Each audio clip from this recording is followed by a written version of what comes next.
Hello guys, welcome to my YouTube channel. आज हम financial management की थ्योरी करने वाले हैं। इसमें आप थ्योरी प्लस उसके फॉर्मूले करोगे तो अगर आप ये एग्ज़ाम से एक दिन पहले भी कर रहे हो तो आपको समझ आ जाएगा सब फाइनेंशियल मैनेजमेंट क्या क्या है।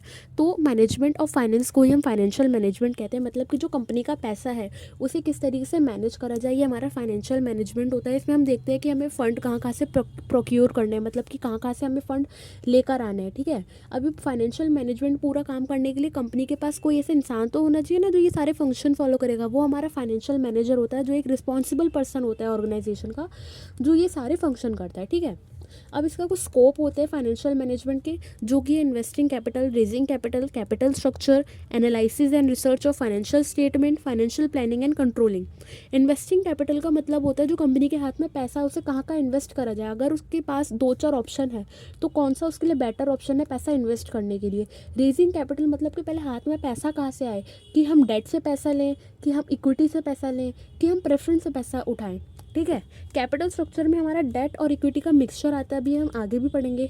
एनालिसिस में क्या होता है, जो कंपनी के बैलेंस शीट और पीएनएल होते हैं उनको एनालाइज करना, उनको समझना और उनसे रिलेटेड प्लानिंग बनाना, कंट्रोलिंग करना, ये हमारे स्कोप में आ जाता है। ठीक है, अब फाइनेंशियल मैनेजमेंट की इम्पोर्टेंस, फाइनेंशियल मैनेजमेंट की इंपॉर्टेंस क्या होती है, ये हमारी सेल को प्रमोट करता है। मतलब कि अगर हाथ में पैसा अच्छे से होगा तो आप सेल अच्छे से कर पाओगे, पैसा सही जगह इन्वेस्ट कर पाओगे, बिजनेस अपॉर्चुनिटी अवेल हो पाती हैं।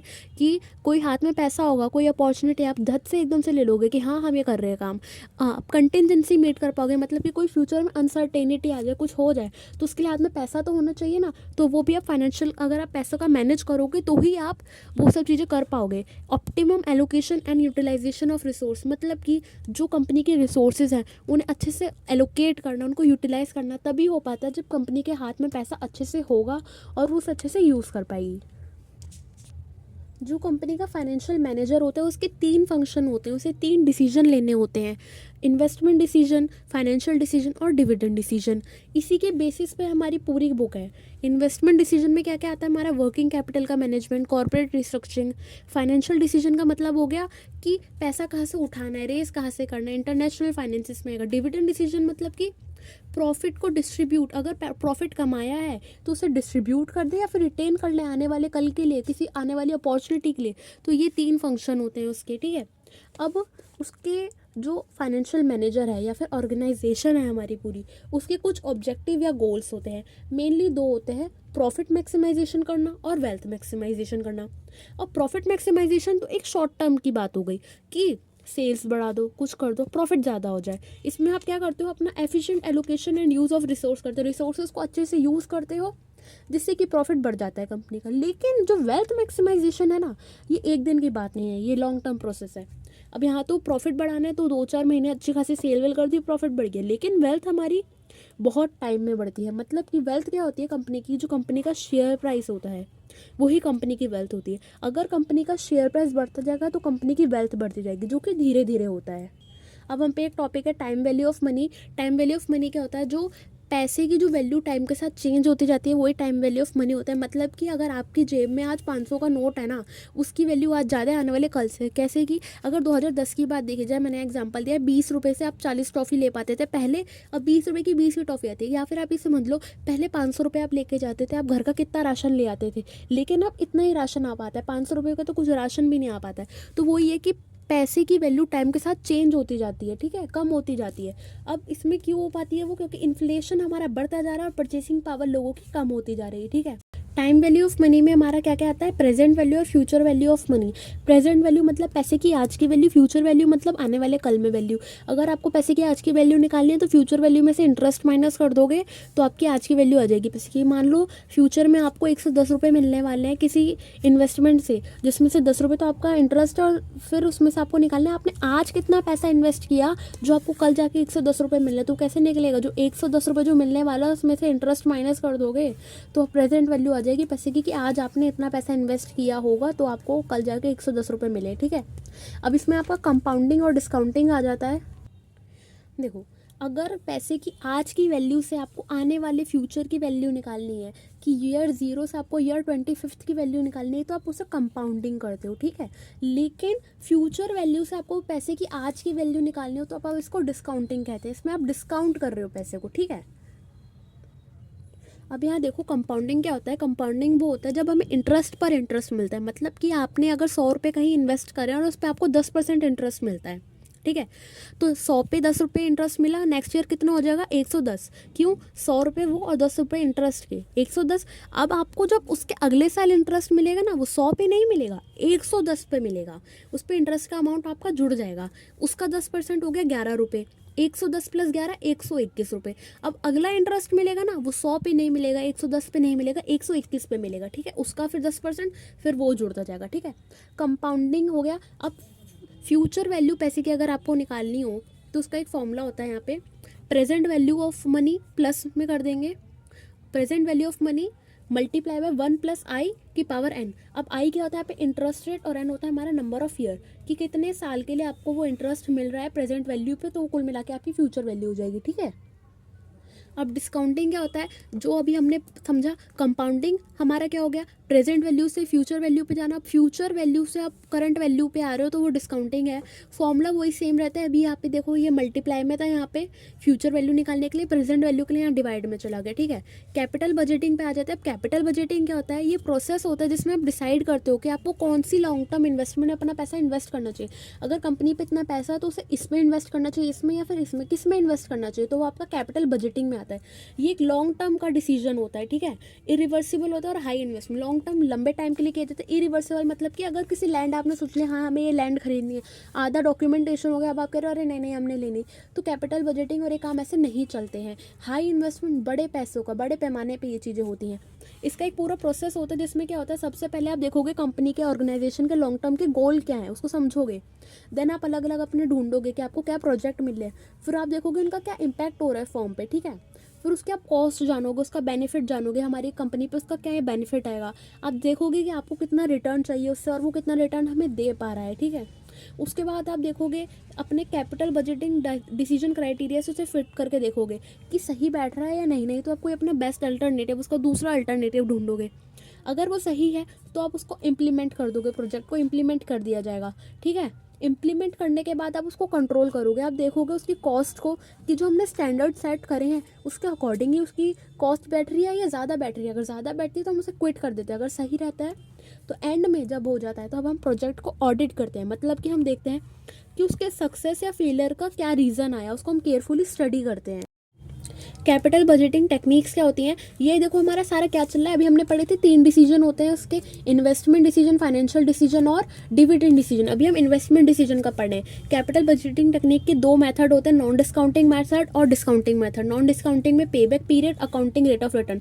अब पेबैक पीरियड क्या होता है, ये लेंथ ऑफ टाइम होती है जो कि रिक्वायर होती है हमारा इनिशियल आउटले को रिकवर करने में। अगर आपने कहीं पैसा लगाया तो कितने टाइम में रिकवर हो पा रहा है, वो हमारा पेबैक पीरियड बताता है, जिसका फॉर्मूला होता है initial investment divided by annual cash inflow, कि जो आपने जितना पैसा लगाया डिवाइड बाय कितना पैसा आपको हर साल आ रहा है, ठीक है।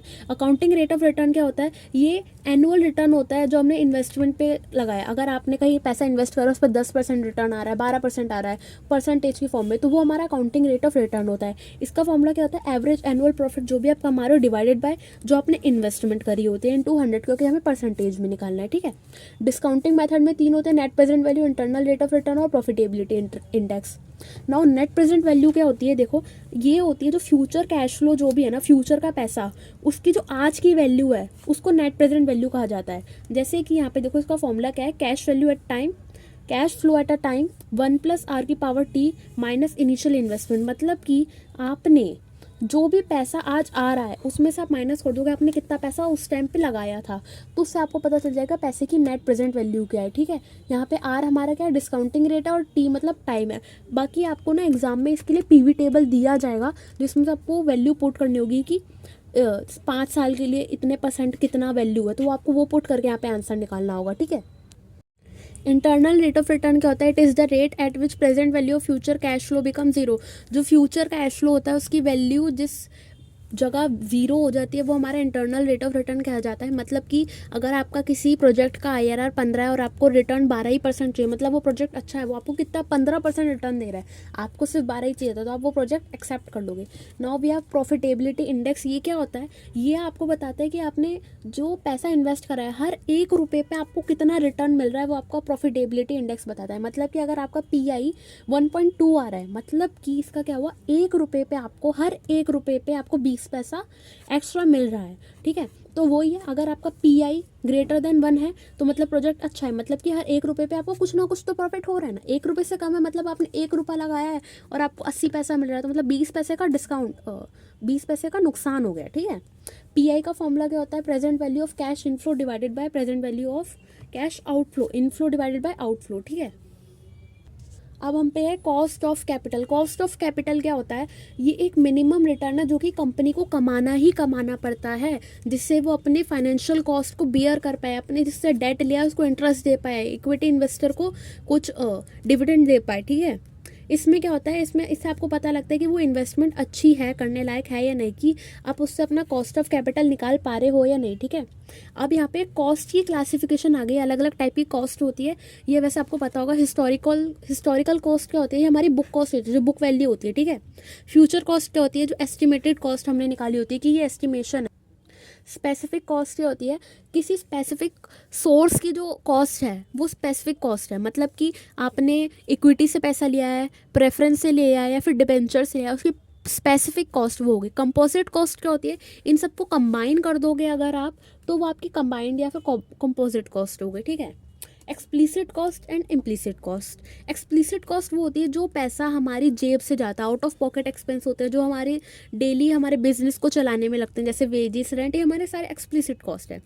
इम्प्लिसिट कॉस्ट वो पैसा होता है जो हाथ से तो नहीं जा रहा है लेकिन एक टाइप का कॉस्ट है। जैसे कि मान लो अगर आपके पास 2-3 इन्वेस्टमेंट का ऑप्शन थे, तो आपने अगर एक इन्वेस्टमेंट ले ली, अगली छोड़ दी, इस पर 8% रिटर्न है, इस पर 2% रिटर्न है मान लो, तो जो आपने 2% रिटर्न छोड़ा ना, वो आपकी अपॉर्चुनिटी कॉस्ट है।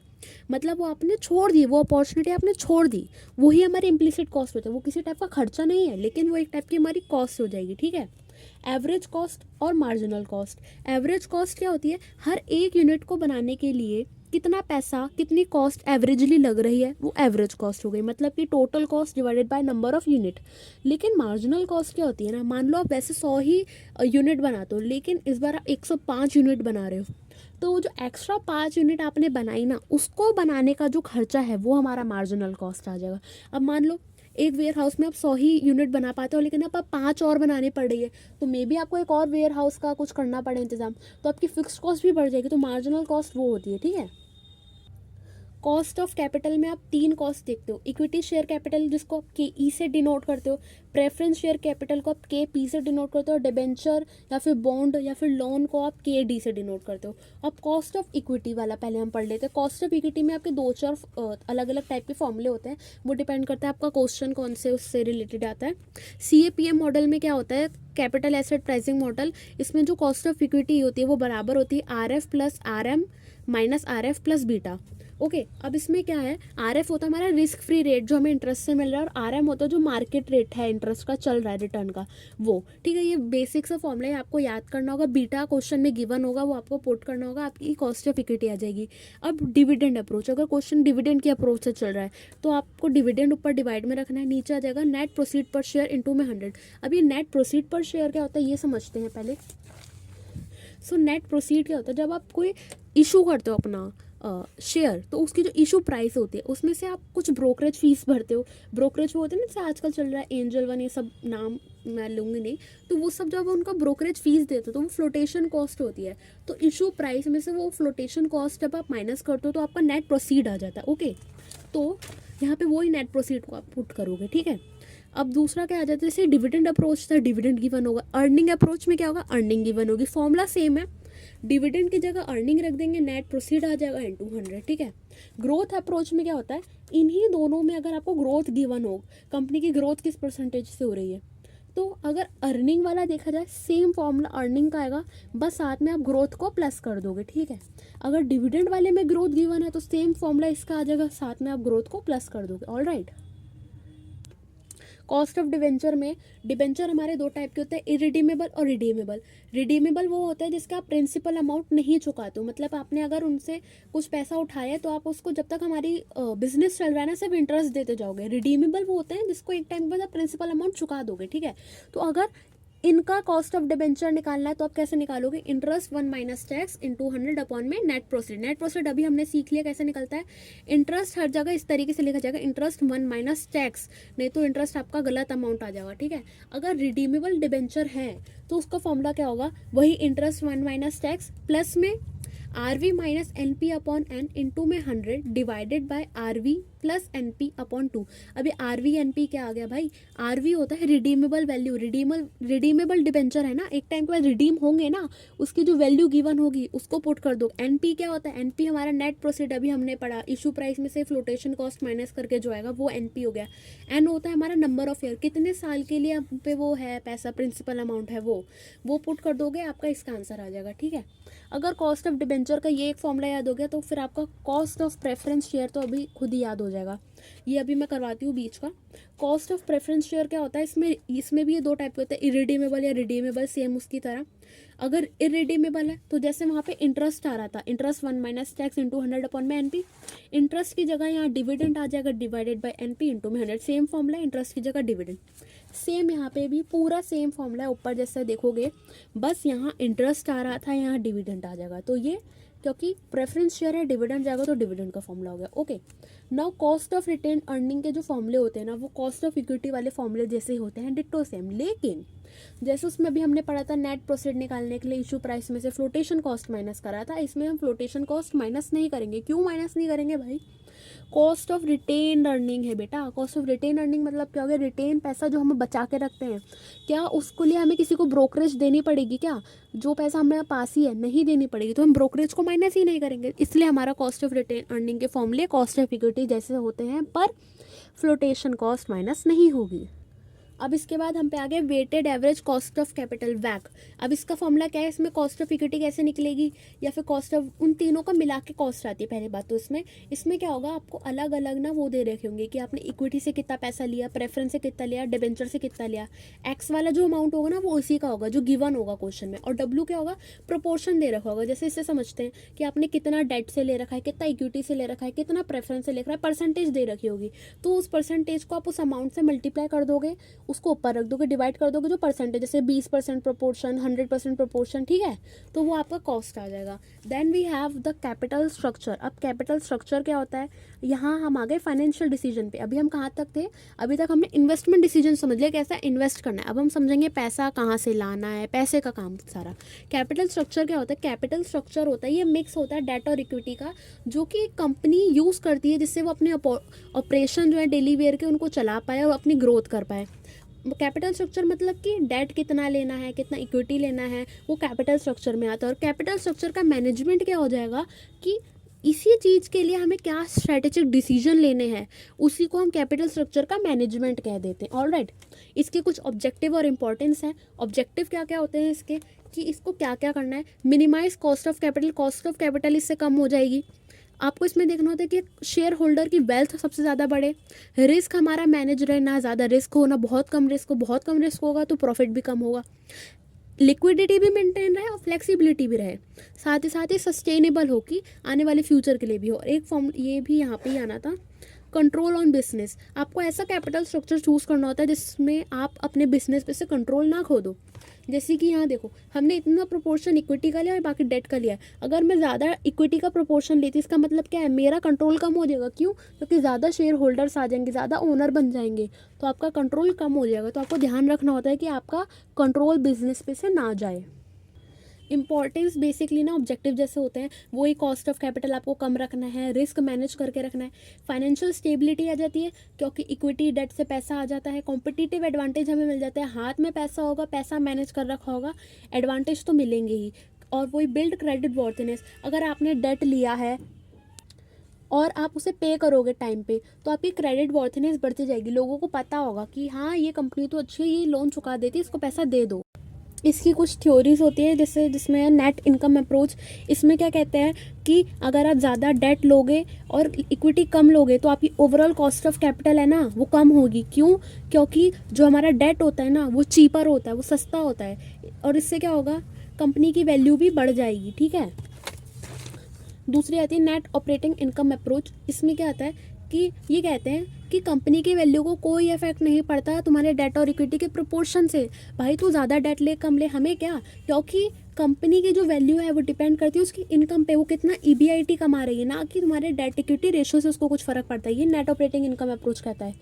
ट्रेडिशनल अप्रोच क्या कहता है, जो कि है ऑप्टिमल कैपिटल स्ट्रक्चर, जो जिसको हम कहते हैं, ये एक बैलेंस अप्रोच है। वो क्या कहते हैं कि आपको इनिशियली तो आपको ज़्यादा डेट लेना चाहिए, हाँ, क्योंकि ये सस्ता होता है, लेकिन एक लिमिट के बाद आप इक्विटी पे शिफ्ट हो जाना चाहिए ड्यू टू हाई रिस्क। ज़्यादा लेते जाओगे डेट तो भाई उसी के इंटरेस्ट के जाल में फंस जाओगे। एक अमाउंट तक डेट लो, then shift to the equity. All right, then we have Modigliani and Miller, या फिर इसको M&M मॉडल भी कहते हैं। ये क्या कहता है, यही बात ना नेट ऑपरेटिंग इनकम जैसे शुरू वाली जैसे कह रहा है, लेकिन थोड़ा अलग है। इसमें ये क्या कहता है कि हाँ भाई, capital structure does not impact the value of companies, कि कंपनी की वैल्यू पे कैपिटल स्ट्रक्चर का कोई इम्पैक्ट नहीं है, कि तुम कितना आप डेट ले रहे हो, कितना इक्विटी ले रहे हो, कोई इम्पैक्ट नहीं है। लेकिन इसमें इसमें अजम्पशन आ जाती है।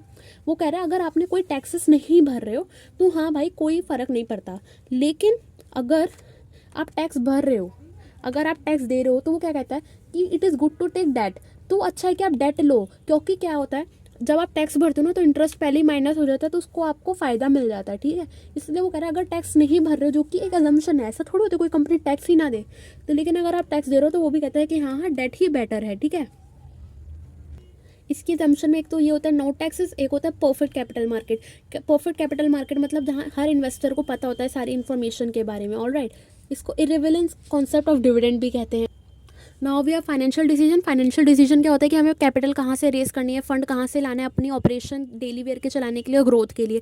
जैसे कि या तो आप 50% इक्विटी शेयर कैपिटल ले लो, 50% प्रेफरेंस शेयर ले लो, या फिर आप दूसरे तरीके से ले लो कि 25% प्रेफरेंस है, 25% डिबेंचर है और 50% आप इक्विटी ले लो। अब इसमें क्या होता है, अगर आप डेट से पैसा लेते हो तो उसमें क्या होता है, आपको फिक्स इंटरेस्ट देना पड़ता है और प्रॉफिट से पहले ही इंटरेस्ट निकाल दिया जाता है। ज़्यादा प्रॉफिट कम शेयर होल्डर में डिवाइड होता है। क्यों? क्योंकि डेट लिया है तो शेयर होल्डर्स तो कंपनी की कम ही है ना, तो प्रॉफिट तो ज़्यादा बच गया, इंटरेस्ट का एक अमाउंट गया, इतना प्रॉफिट है, ज़्यादा उनमें बढ़ जाएगा। तो इसमें क्या होता है, अर्निंग पर शेयर ज़्यादा होता है। अर्निंग पर शेयर का फॉर्मूला अभी मैं बता दूंगी। टोटल जो भी अर्निंग होती है डिवाइड बाय कितने नंबर हैं उसके, तो अर्निंग पर शेयर हमारा ज़्यादा रहता है।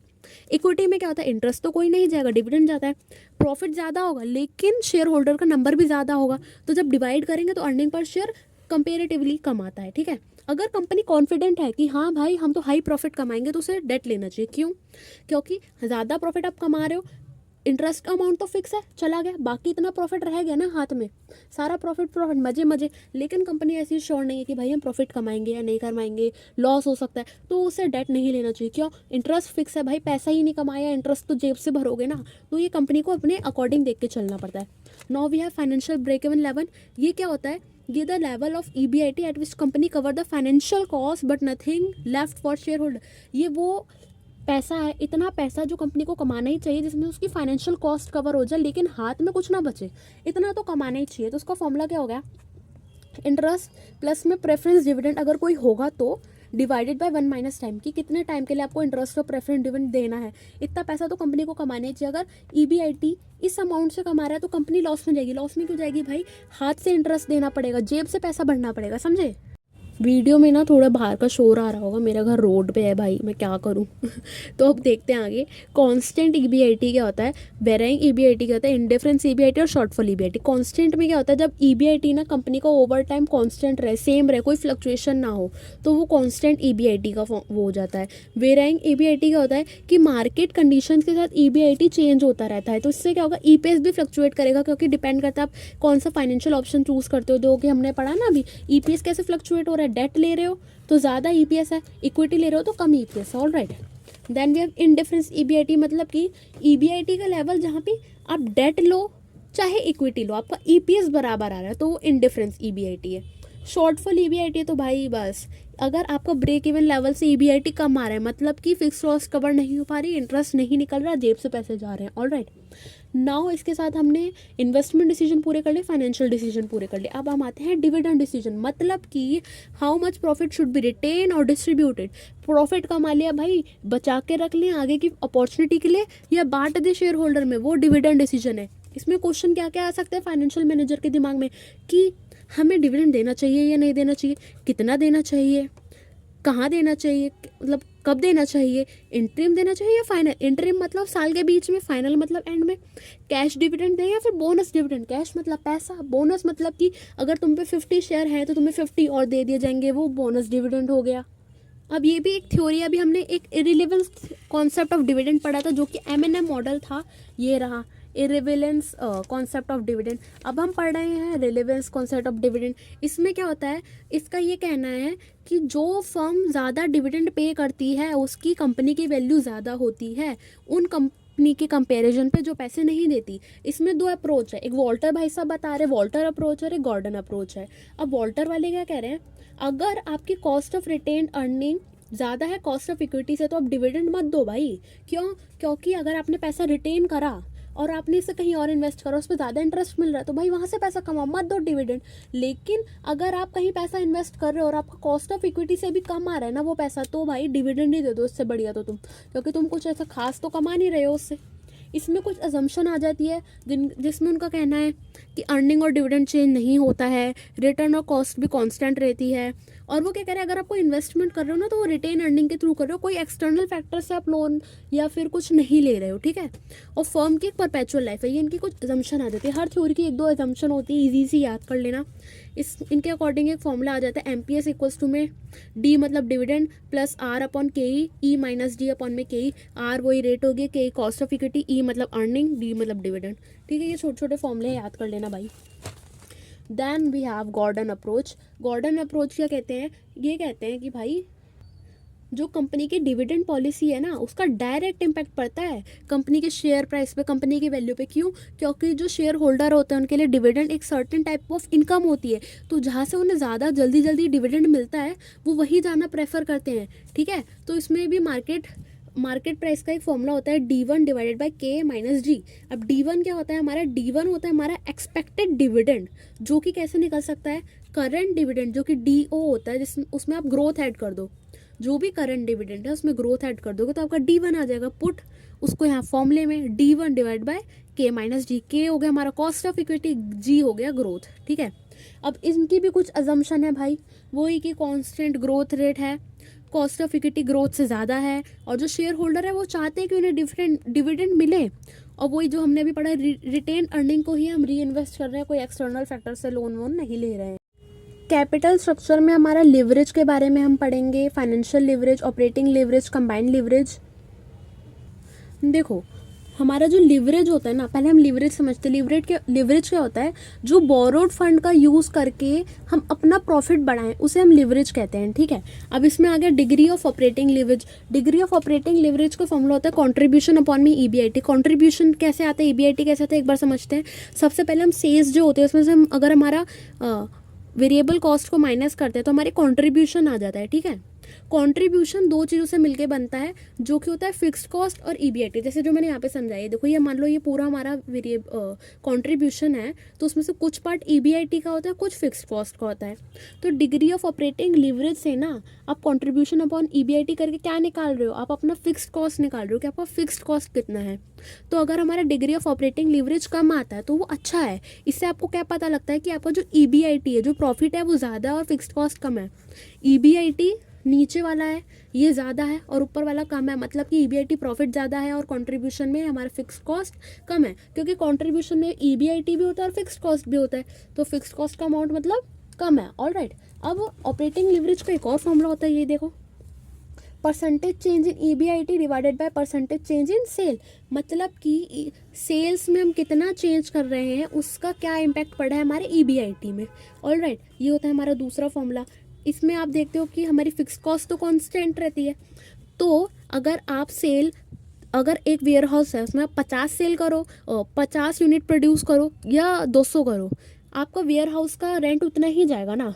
तो तो वो ये कि सेल से आपकी ईबीआईटी पे क्या फ़र्क पड़ रहा है, क्योंकि फिक्स्ड कॉस्ट क्या हो गई यहाँ पे, जो वेयर हाउस का रेंट है वो तो कांस्टेंट है, पहले भी 100 रुपये जाना है, अब भी 100 रुपये जाना है, आप 200 यूनिट प्रोड्यूस करो या 50 करो, वो आप पे डिपेंड करता है। Okay, now degree of financial leverage क्या होता है यहाँ पे, डिग्री ऑफ फाइनेंशियल लिवरेज से ना हम इंटरेस्ट निकालते हैं। डिग्री ऑफ फाइनेंशियल लिवरेज अभी हमने यहाँ तक तो समझ लिया था कि फिक्स्ड कॉस्ट माइनस करते हैं तो हमारा ईबीआईटी आ जाता है। अब ईबीआईटी में से आप इंटरेस्ट माइनस करोगे तो हमारा ईबीटी आ जाएगा। ईबीटी मतलब अर्निंग बिफोर टैक्स। तो जो डिग्री ऑफ फाइनेंशियल लिवरेज होती है ना, उससे आप यही फाइंड करते हो ईबीआईटी अपॉन ईबीटी, कि ईबीआईटी में कितना परसेंट हमारा इंटरेस्ट है। ये पूरा अगर हमारा ईबीआईटी है तो उसमें से कितना इंटरेस्ट है और कितना हमारा ईबीटी है, मतलब कितना हमारा प्रॉफिट है।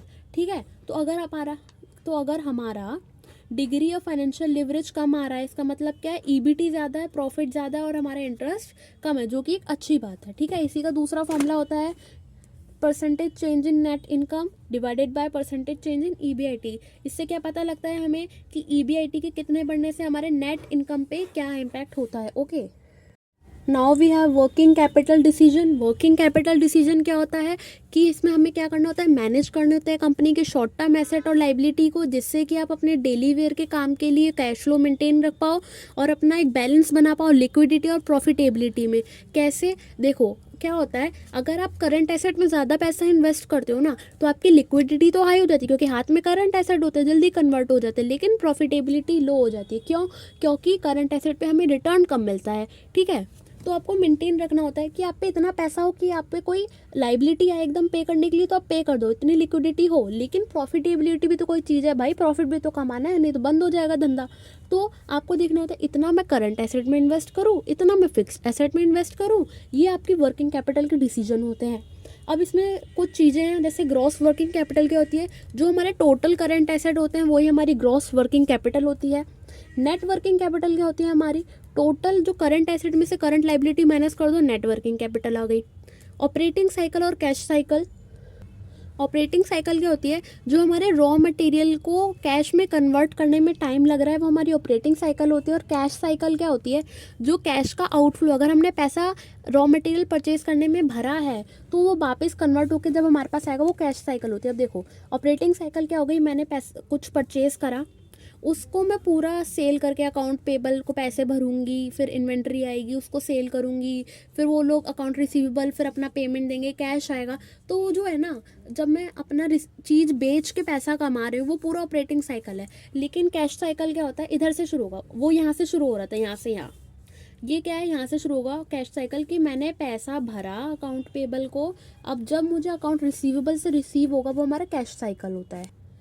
रिस्क रिटर्न ट्रेड ऑफ क्या होता है, अब देखो इसमें हम देखते हैं कि हमें कितना रिस्क रखना है, कितना रिटर्न हमें देखना है। अब इसमें होता है मेंटेन हाई वर्किंग कैपिटल। अगर आपका वर्किंग कैपिटल हाई होगा, मतलब क्या कि आपने करंट एसेट में ज़्यादा पैसा इन्वेस्ट कर रखा है रेदर देन फिक्स्ड एसेट, तो इसमें क्या होगा, अगर आप करंट एसेट में इन्वेस्ट करोगे, मैंने अभी बताया रिस्क तो कम हो जाएगा। क्यों? क्योंकि कोई भी लाइबिलिटी आएगी पे कर दोगे जल्दी से। लिक्विडिटी हाई हो जाएगी, करंट एसेट है, लिक्विडिटी होता है। प्रॉफिट क्या होगा, प्रॉफिट कम हो जाएगा। क्यों? करंट एसेट पे हमारा रिटर्न क्या होता है, कम मिलता है, इसलिए। अब अगर आप मेंटेन कर रहे हो लो वर्किंग कैपिटल, मतलब कि फिक्स्ड एसेट में पैसा ज़्यादा लगा रखा है और करंट एसेट में कम, तो इसमें क्या होगा, फिक्स्ड एसेट पे पैसा ज़्यादा लगाओगे भाई, हाथ में पैसा है क्या, लाइबिलिटी आ गई, कैसे चुकाओगे, कोई आ गया भाई पैसे दे मेरे, कैसे दोगे, तो रिस्क क्या हो गया, ज़्यादा हो गया। लिक्विडिटी, पैसा है क्या हाथ में, सब तो लगा दिया, लिक्विडिटी क्या हो गई, कम हो गई। प्रॉफिट ज़्यादा, प्रॉफिट ज़्यादा कैसे, फिक्स्ड एसेट पे रिटर्न मोटा मिलता है भाई, तो हमारा प्रॉफिट यहाँ पे ज़्यादा हो जाएगा। ओके, अब क्या है हम पे वर्किंग कैपिटल का एस्टिमेशन, मतलब कि आपको देखना है कि अपने कंपनी की नीड पे डिपेंड करके कि आपको कितना कैश चाहिए हाथ में और कितना आपकी अनसर्टेनिटीज़ के लिए रिक्वायर हो सकता है, तो उसके लिए आप बफर बनाओगे। बफर मतलब कि हाथ में थोड़ा पैसा रखोगे, प्रोविजन रखोगे, वो हो गया आपका वर्किंग कैपिटल का एस्टिमेशन करना।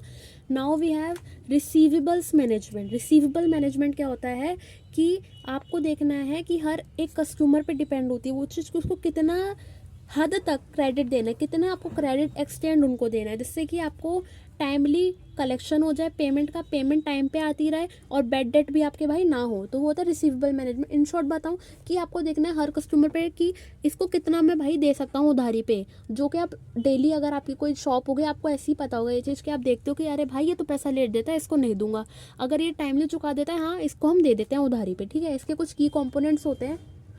की कंपोनेंट क्या होगा इसकी, क्रेडिट पॉलिसी। क्रेडिट पॉलिसी मतलब कि गाइडलाइंस होती है जिसके अकॉर्डिंग आप क्रेडिट देते हो कस्टमर को, जिसमें आप देखोगे क्रेडिट टर्म मतलब कितने ड्यूरेशन, 6 महीने 5 महीने, कितने टाइम का उसको उधारी देना है। क्रेडिट लिमिट किसको मैं कितने तक की उधारी दे सकता हूँ, 1 लाख 5 हज़ार 10 हज़ार, डिपेंड करता है ना। और डिस्काउंट मतलब कि आपने वो देखा होगा कि आप 10 दिन पहले दे दोगे तो 2% डिस्काउंट, तो वो हो गया डिस्काउंट वाला।